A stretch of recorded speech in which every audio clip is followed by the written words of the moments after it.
One last example video for today.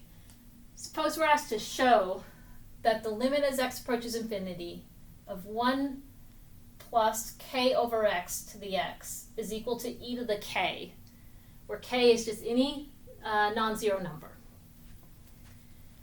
Let's see. So initially, I always like to analyze the form of these limits to start out with. So if we've got some finite number over infinity, this piece of the limit is approaching 0. So the base is approaching 1. We've got 1 plus 0 raised to the infinity. So this thing has the form 1 to the infinity. For any of these exponential indeterminate forms, we deal with it the same way we did the last couple of examples. So you say, okay, I'm going to bookmark this limit here. Let L be this actual limit that we want to evaluate.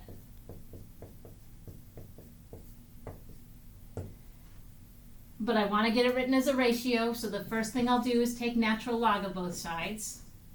And at this point, I'm going to go ahead and move the natural log inside of the limit here,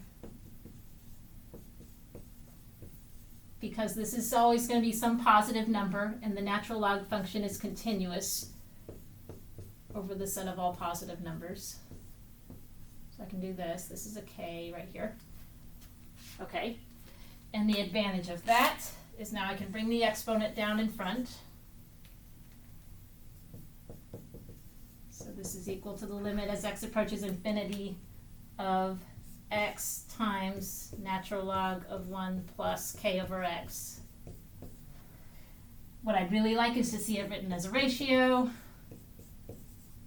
instead of a product. So I'm going to leave this part of the expression alone, but instead of writing x over 1 in front, I'll put this over the reciprocal 1 over x. How does that look? Okay. Looks all right. I know, not great. So let's look at the form now. You've got natural log of 1 plus 0. Natural log of 1 is 0. 1 over infinity, that's approaching 0. So now we've got a limit of the form 0 over 0. So now we're allowed to use L'Hopital's rule.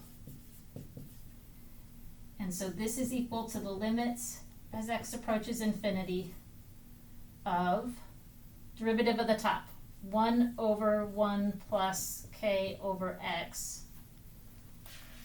Actually, I don't want to write this part super small. Yeah, let me write this a little bigger. Okay. And that's a couple of things here. Hold on. I'm going to back up a little bit. So this k over x, for the sake of taking a derivative in a minute, we can think of as k times x to the negative 1. This 1 over x right here, we've done this before, we can think of this as x to the negative 1 when we're taking derivatives.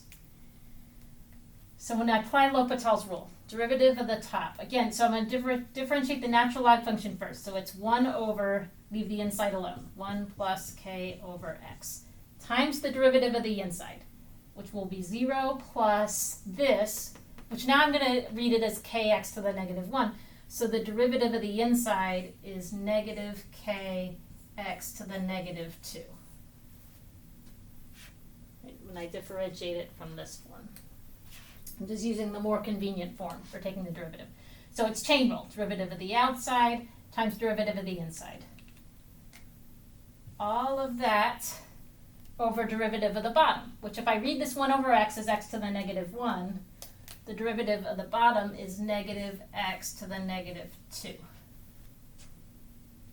And so notice, can you notice it? I'm looking at the, it's weird because it's like I'm looking at you, but I'm looking at the screen to see how legible this is to you guys.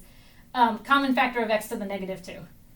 Cancel x to the negative 2 here and here. I can cancel the negatives also. Negative over negative is going to give us a positive. And so now I will write it up here. I know it's getting a little hard to read. So those x to the negative 2's cancel. And I have the limit as x approaches infinity of, get rid of this stuff. So I have positive k over 1 plus k over x. and all this stuff in the denominator down here canceled. So we really just have that. If x approaches infinity, then this right here, finite number over infinity, is going to approach 0. And so we end up with k over 1 plus 0.